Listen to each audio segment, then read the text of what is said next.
po yung air. Kasama po siyang charger. Hindi po ba umuusok yung ganto nyo? Kailangan po tanggalin nyo po yung ito nya. Yan. Yan. Tanggalin nyo po. Tapos, yung dito na po sa taas, hindi pa po basa. Kaya hindi po siya gumagana.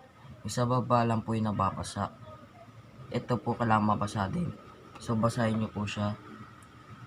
Nilagyan ko na po ito ng pampabango po. Tapos tubig.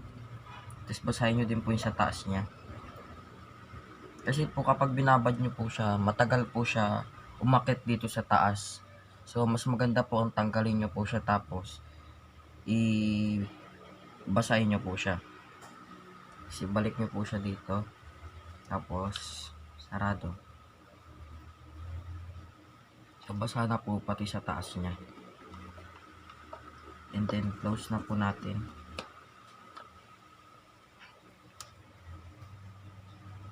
So, and nabasa na po natin yung sa taas niya.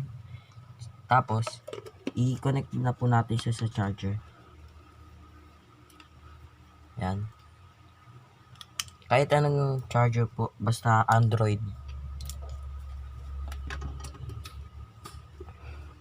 Yan po. Meron po siya dito sa baba. Charger dyan sa baba. Ayan po. Yun niya po siya isaksak.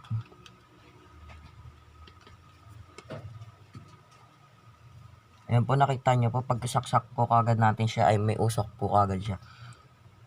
Tapos pinutin nyo po to para mag-on. Yun na po. May usok po siya. Ganyan lang po siya.